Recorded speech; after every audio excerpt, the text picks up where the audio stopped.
You know, my dear, sometimes life tests your patience in the most unexpected ways, not with storms or tragedy, but with moments so absurd, so unbelievable, that all you can do is stand there and wonder if you heard right. That's exactly how I felt the day my husband looked me straight in the eye, all cheerful and casual, and said, "My ex is coming to Christmas dinner with us." I remember the exact moment, the smell of cinnamon and pine in the air, the soft glow of the Christmas tree lights twinkling in the corner. I was setting the table, humming quietly to myself, thinking how this Christmas would finally feel peaceful. No drama, no chaos, just warmth and family. Then he said those words, and I froze mid-step, holding a silver spoon in my hand like it was a weapon. At first I thought he was joking. I laughed, a nervous, confused laugh. "You're kidding, right?" I asked. But he wasn't. He had that same serious, clueless expression that only men get when they think they've made a great idea. "No," he said. "She's alone this year. I just thought it would be nice. We've stayed friends." Friends, that word rang in my ears like an alarm bell. You see, my dear, there's a fine line between kindness and foolishness, and that line gets mighty blurry when your husband decides to invite the woman who once shared his life to the most intimate holiday of the year. I didn't shout. I didn't argue. I just smiled, the kind of smile that means, "Oh, you poor man, you have no idea what's coming." I said, "Of course, dear. The more the merrier." He looked relieved, even grateful. "I knew you'd understand," he said, kissing my cheek before walking away, humming like he'd just done something noble. I just stood there, my heart beating steady but slow. Because you see, I wasn't angry, not yet. I was curious. The next few days I went on with my usual Christmas preparations, baking pies, hanging garlands, setting up candles. I even set an extra plate at the table, but while my hands worked, my mind was busy, not with jealousy, but with clarity. Because if there's one thing life has taught me, my dear, it's that people show you who they really are when they think you're too kind to notice. When Christmas Day came, the house was beautiful. The fireplace glowed, carols played softly, and the smell of roasted turkey filled the air. And right on time, the doorbell rang. My husband rushed to answer it, all smiles, while I stayed by the dining table, adjusting the napkins. When she walked in, I almost laughed out loud. She was everything I expected, perfectly polished, with a smile too wide and perfume too strong. The kind of woman who wanted everyone to know she still had something to prove. She hugged my husband a little too long, then turned to me with a sugary grin. "You must be the wife," she said, stretching out her hand. I took it, firm and calm, and said yes, and you must be the guest. Dinner began, and for a while, everything seemed fine. Too fine. My husband, poor soul, kept trying to make conversation, laughing too loudly, pouring wine too quickly. I let them talk. I let her tell stories from the good old days, each one a little dagger meant for me. But I didn't flinch. I smiled, nodded, and refilled her glass every time it emptied. It wasn't until dessert that the night took its turn. She leaned back in her chair, twirling her wine glass, and said, "You know, I never thought I'd be back here, at this table with you two." She gave me that smug little smirk, the one that says I know something you don't. And that's when I decided the time for smiling was over. I looked right at her and said, "Funny, I never thought I'd have to host a ghost from my husband Sep's past either. But since you Seps are here, let's Seps make a toast to all the lessons we learn when people show us exactly who they are." The table went quiet. My husband froze mid-bite, and she turned a shade paler than the whipped cream on her plate. Then I stood, lifted my glass, and continued. To forgiveness, because it's Sudus, Christmas, after all. To endings that taught us how to begin again, and to knowing that sometimes the best gift you can give someone is distance. I sipped my wine and smiled, not the polite kind this time, but the peaceful kind, because I wasn't angry anymore. I was free. After dinner, she left early. My husband didn't say much. He just sat there, staring at his plate, realizing what a fool he'd been. Later that night, he came to me quiet and ashamed. "I said I'm sorry," he said. "I didn't think." And I nodded. You didn't set, I replied. But now you will. You see, my dear, sometimes people mistake your calm for weakness. They think silence means acceptance. But grace, real grace, isn't silence. It's strength wrapped in composure. It's knowing you could destroy someone with words, but choosing instead to let the truth do it for you. That Christmas, I didn't lose my temper. I didn't lose my dignity. But he, my dear, he lost the comfort of my ignorance, and she lost the illusion of importance. So remember this, my dear, you don't always have to fight to win. Sometimes the quietest woman in the room is the one who holds all the power. You know, my dear, life has a funny way of testing us when we least expect it. Sometimes the real test doesn't come in tragedy or loss, but in the quiet, unbelievable moments that shake your peace without warning.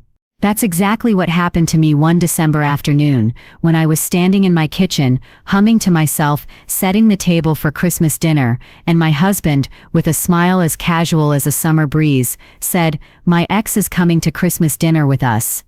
For a second, I thought I'd misheard him. Maybe the oven fan had drowned out his words. Maybe I was too lost in my thoughts. But then he repeated it like it was the most ordinary thing in the world. "She's coming to dinner," he said. "She'll be alone this Christmas, and I thought it would be nice to invite her." Nice, that was the word he used. I just stood there, spoon in hand, frozen between the mashed potatoes in disbelief.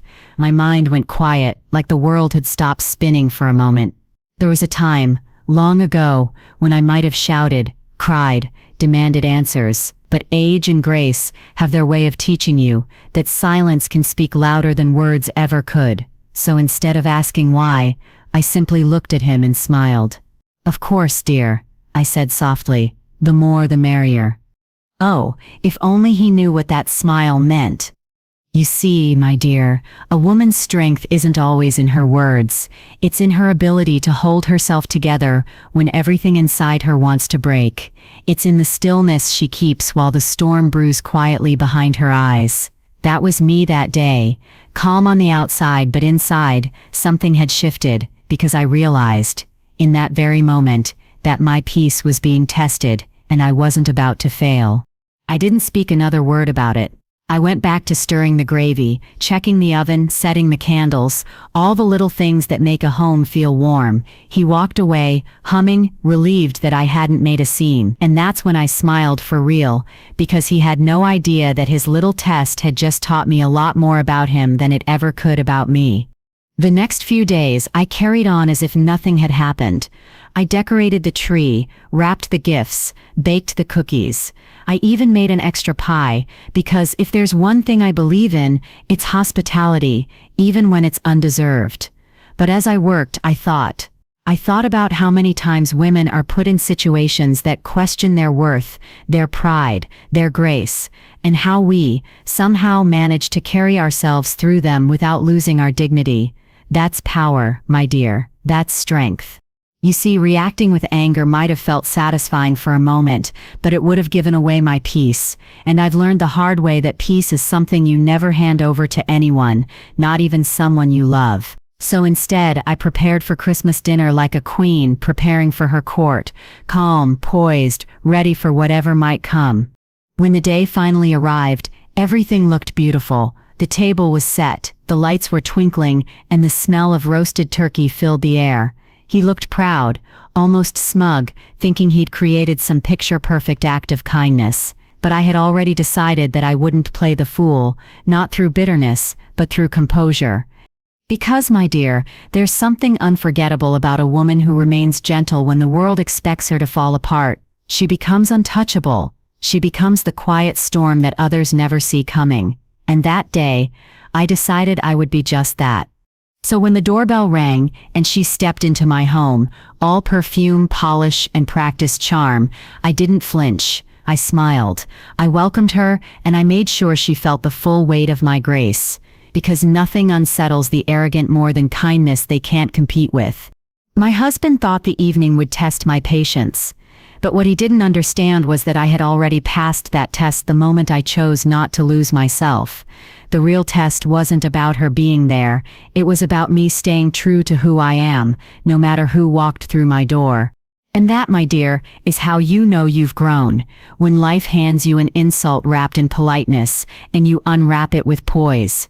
When someone tries to shake your peace, and you simply smile, knowing they could never take what they didn't give. So remember this, my dear, there will be moments in life when you are tested not by enemies, but by those closest to you. When that happens, don't meet their carelessness with chaos, meet it with calm. Because the woman who stays composed when the world expects her to crumble, she doesn't just pass the test, she sets the standard.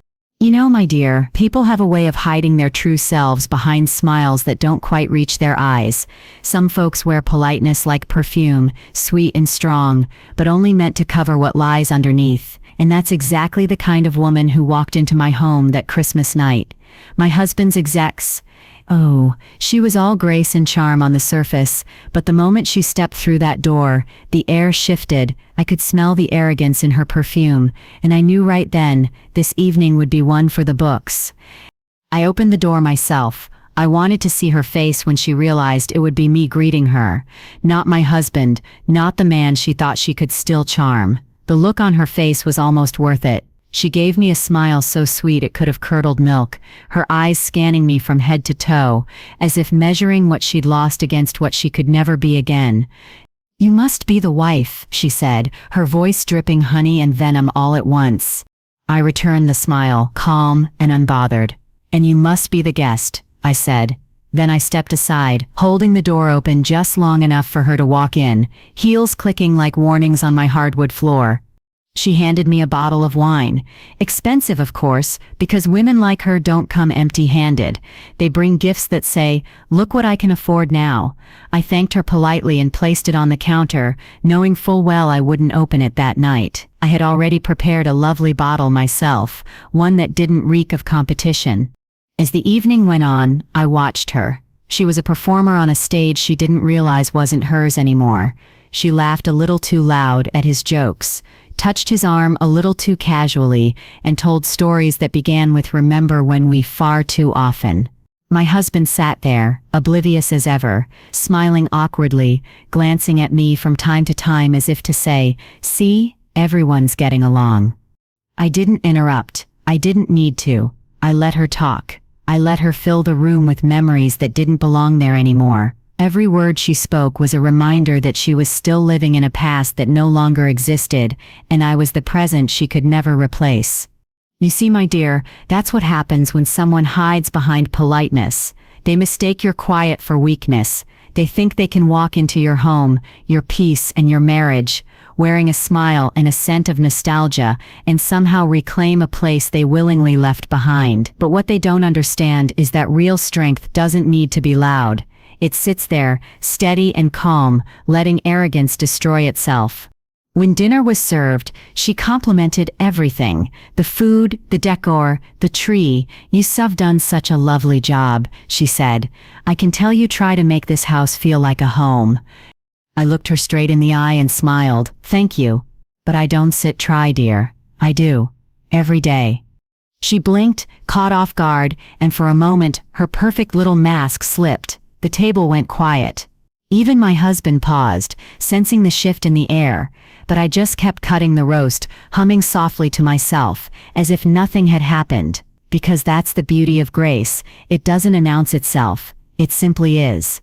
Later, while serving dessert, she leaned closer to me and whispered, "You handling this better than I expected." I smiled again, pouring her another glass of wine. "Oh, I stopped meeting people, sips expectations a long time ago," I said. "It sips much more peaceful that way." She didn't have a response to that, just silence, the kind that fills a room when someone realizes they're not the smartest person there after all. You see, my dear, the thing about masks is they always slip eventually. You can't keep pretending forever. And that evening, every polite laugh, every forced compliment, every sideways glance, it all started to crumble under the weight of my calm. Because nothing makes a pretender more uncomfortable than someone who sees right through them and still smiles. When she finally left, she gave me a hug, stiff and formal, and said, "You are very gracious. I can see why he married you." I smiled one last time and whispered, "Yes, I can too." Then I closed the door, locked it, and exhaled deeply. I wasn't angry, I was satisfied, because that night taught me something important. Sometimes the people who come dressed in charm are just carrying pride under a prettier name. And the best way to deal with pride, my dear, is not to fight it, but to stand tall beside it, so tall that it shrinks without you having to say a single word.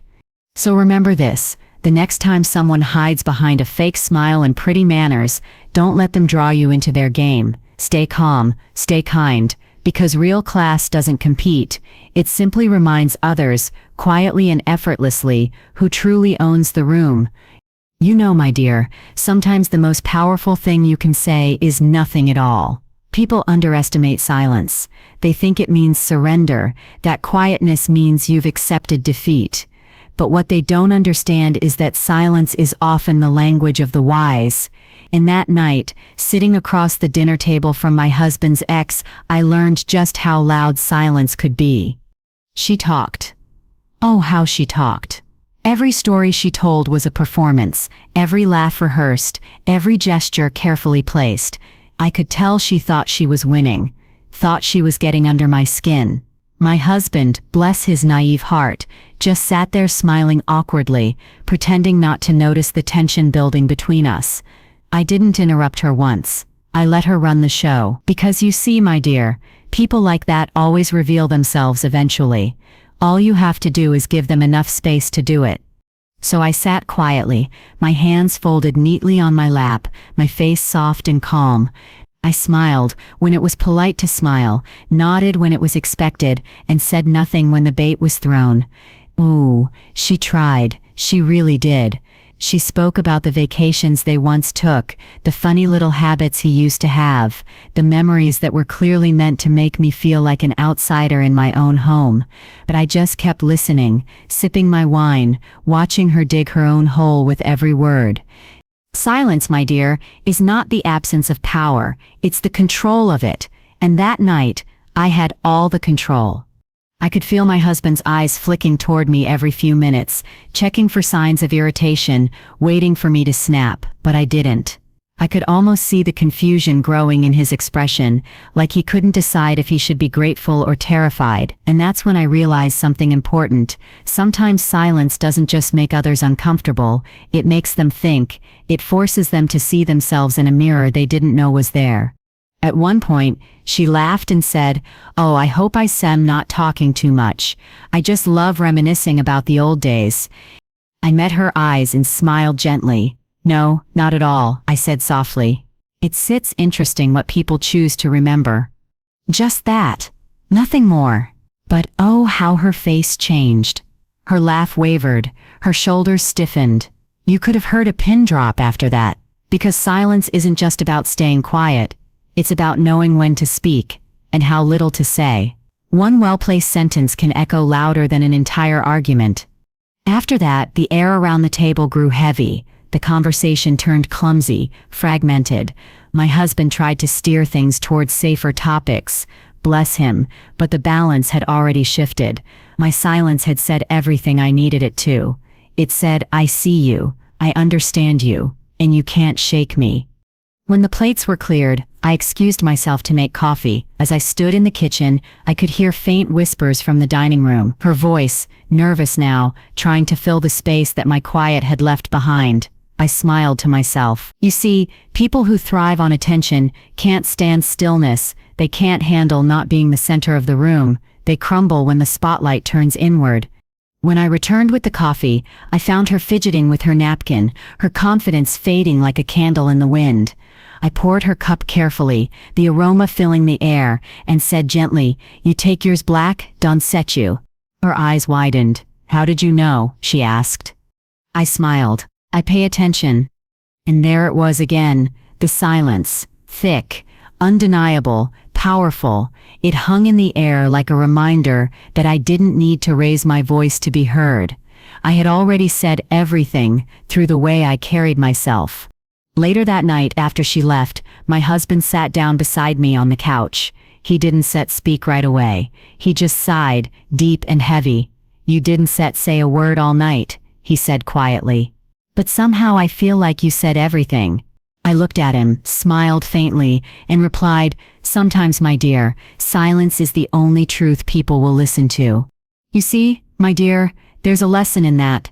One I hope you never forget. You don't have to shout to make yourself heard. You don't have to fight to prove your worth. The woman who stays calm when others are trying to provoke her holds a power they can't touch. Silence isn't weakness. It's wisdom wearing its finest dress.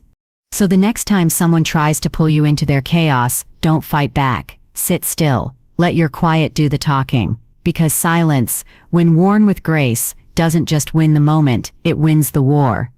You know, my dear, there are moments in life when you can feel power shift, not because someone raised their voice, but because someone chose to keep their grace. That Christmas dinner was one of those moments.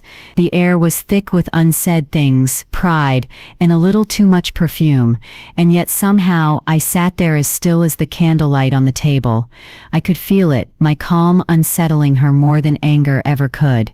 And when I finally decided to speak, I didn't raise my tone. I didn't lash out.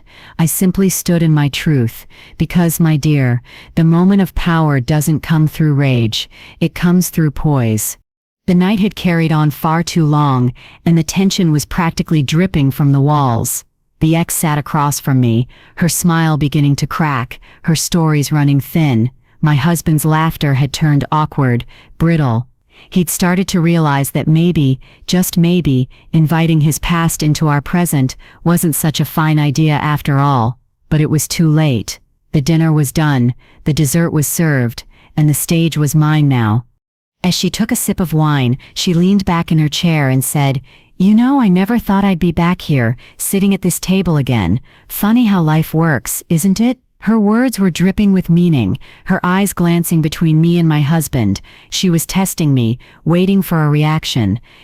I set down my fork gently, dabbed the corner of my mouth with my napkin, and looked at her with a soft smile. "Yes," I said, "life does have a funny way of showing us where we truly belong, and where we don't set." For a moment, the only sound was the crackling of the fire.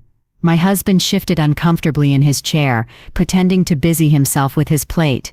She tried to laugh, but it came out hollow. That's the thing about grace, my dear. When wielded properly, it humbles without humiliation. It's quiet power, the kind that can silence a room with one gentle sentence. I reached for my glass and raised it slightly. "Since we are all here together," I said, my voice calm, steady, "why don't we make a toast?" My husband looked at me, unsure if he should be relieved or afraid. The ex smiled. Oh, she smiled like she thought she said one. She lifted her glass too, saying, "Of course, to old memories and lasting friendships." I shook my head ever so slightly. "No, my dear," I said softly.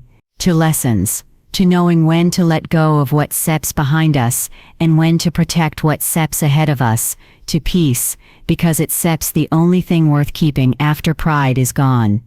You could have heard a pin drop. Even the fire seemed to quiet down to listen. I took a slow sip of my wine, and smiled, not out of triumph, but peace, the kind that comes when you finally realize you don't need to compete with anyone for what's already yours. The ex looked down at her glass, her confidence slipping through her fingers like sand. My husband just stared at me, his face a mix of shame and admiration. He didn't say a word. He didn't have to. The silence said enough. I had spoken with dignity, and in doing so I had reclaimed the entire room. After a moment, I excused myself to the kitchen. As I walked away, I could feel the weight of my presence linger behind me. That's what poise does. It doesn't shout to be remembered. It simply is. In the kitchen, I stood by the counter for a while, hands wrapped around a warm mug of coffee, breathing in the quiet. I wasn't angry. I wasn't even hurt anymore. I was proud that I hadn't let bitterness steal my light. You see, my dear, power isn't about control.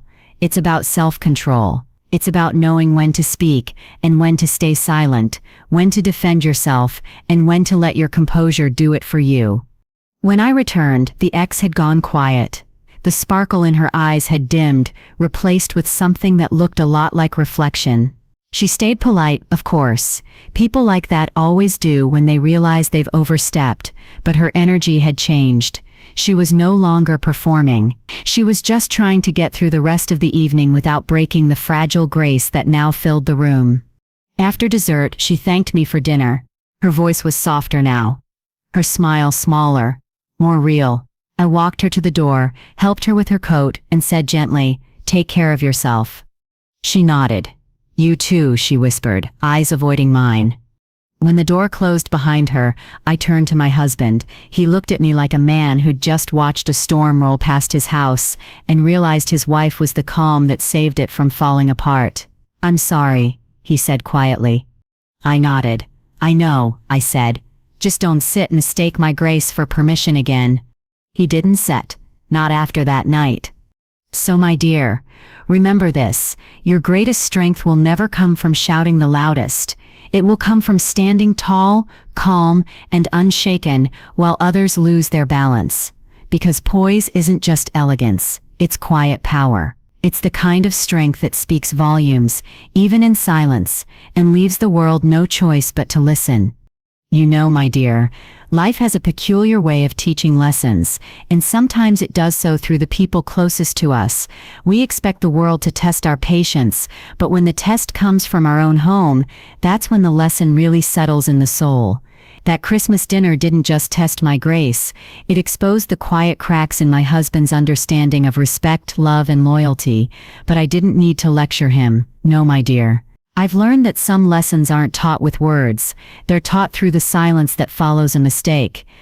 After she left that night, the house felt different. The noise had gone, but the air was heavy.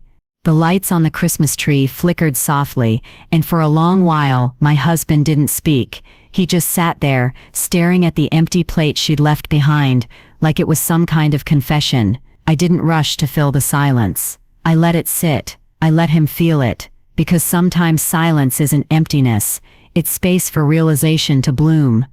He finally looked at me and said, "You were incredible tonight." I smiled faintly. "I wasn't trying to be incredible," I replied. "I was just being me." But he didn't understand what that meant. Not yet. Men like him often mistake calm for forgiveness and composure for acceptance. They think that if you don't shout, it means you're fine. But what he didn't realize was that my calm wasn't for his comfort, it was for my clarity. I poured myself a cup of tea and sat across from him. He looked smaller that night, quieter. He fidgeted with his glass, searching for the right words, but they never came. He mumbled something about kindness, about how he just wanted to do the right thing. I listened. And then softly, I said, "The right thing, my dear, isn't always the nice thing. Sometimes the kindest thing you can do is protect the person beside you from unnecessary hurt. You forgot that tonight."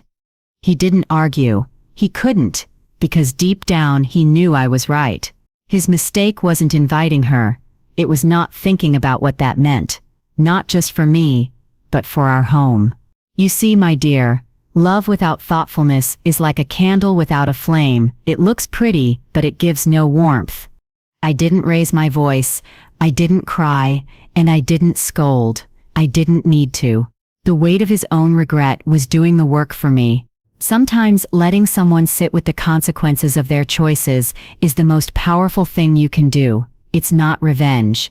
It's reflection. It's giving them the space to realize what they risked and what they almost lost. Over the next few days, he tried to make it up to me in small ways.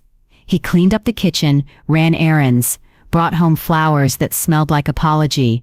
I accepted them with grace, but I didn't pretend that everything was fine. Because forgiveness doesn't come from pretending the wound never happened. It comes from watching it heal the right way. Slowly, honestly. He began to see that my silence had meaning. Every quiet glance, every measured word was part of his lesson, and to his credit he learned. He started asking before assuming, listening before deciding. Sometimes I'd catch him watching me, not in guilt anymore, but in awe, like he'd suddenly realized that the woman sitting across from him was stronger than he'd ever given her credit for. You see, my dear, there's a difference between punishing someone and letting them learn. Punishment is loud. Lessons are quiet. Punishment demands. Lessons inspire. And that Christmas I chose to teach through presence, not anger. Because real wisdom doesn't shout, it simply stands there, calm and certain, until the other person feels it for themselves. One evening, a few weeks later, as we were sitting by the fire, he said softly, "You didn't deserve that." I was careless. I looked at him and nodded. "Careless people don't always mean harm," I said, "but the harm still happens." Then I reached out, placed my hand over his, and added, "The lesson isn't to be sorry, it's to be mindful." He nodded slowly, squeezing my hand like he understood. And for the first time, I believed he truly did. You see, my dear, we can't control how people treat us, but we can control how we respond. And sometimes the best response isn't anger, it's grace so steady, so calm, that it forces others to rise to meet it. Because when you refuse to lower yourself to someone's carelessness, they have no choice but to lift themselves higher to meet your strength. That Christmas, I didn't need to win an argument. I didn't need to prove I was right. I only needed to let time and silence do their work. And they did. My husband learned what words couldn't teach, that respect isn't proven in grand gestures, but in quiet, consistent choices. So, my dear, never underestimate the power of restraint. Sometimes, doing nothing at all is the loudest, clearest lesson you can ever give. You know, my dear, peace doesn't always come wrapped in joy. Sometimes it arrives quietly, after the storm has passed, when the last word has been spoken, and the last tear has fallen. That's what that Christmas taught me. That healing doesn't come from revenge, or even from being understood. It comes when you finally choose yourself, without apology, without guilt, without needing anyone's permission.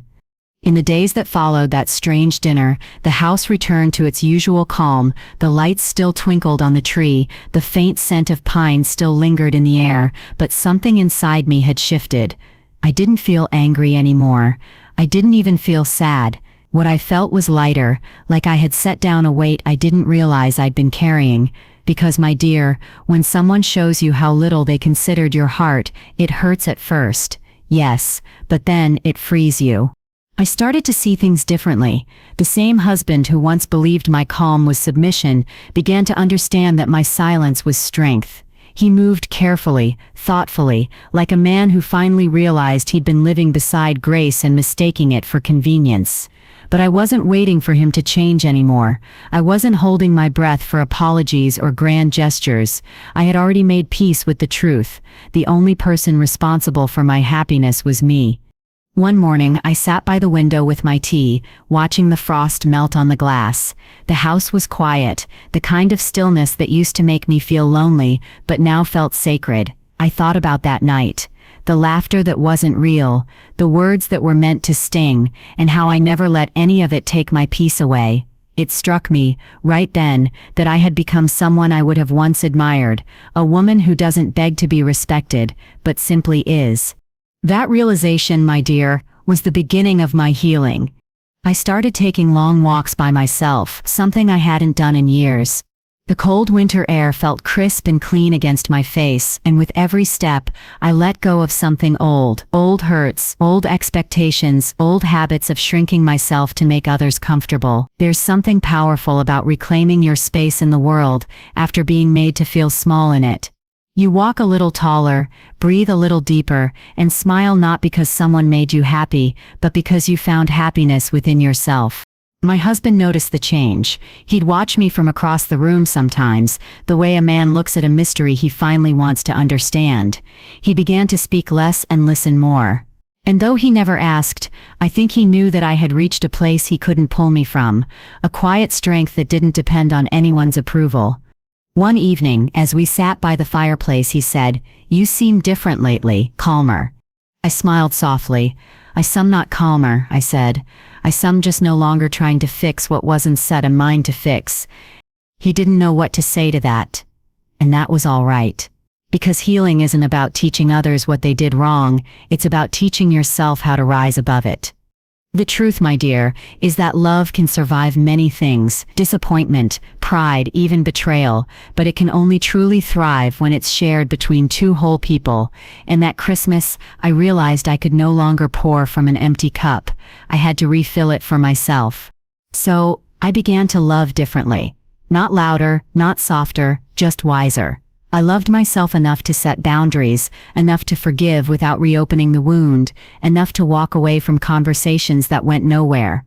I learned that forgiveness isn't about saying it's okay, it's about saying, I choose peace over pain.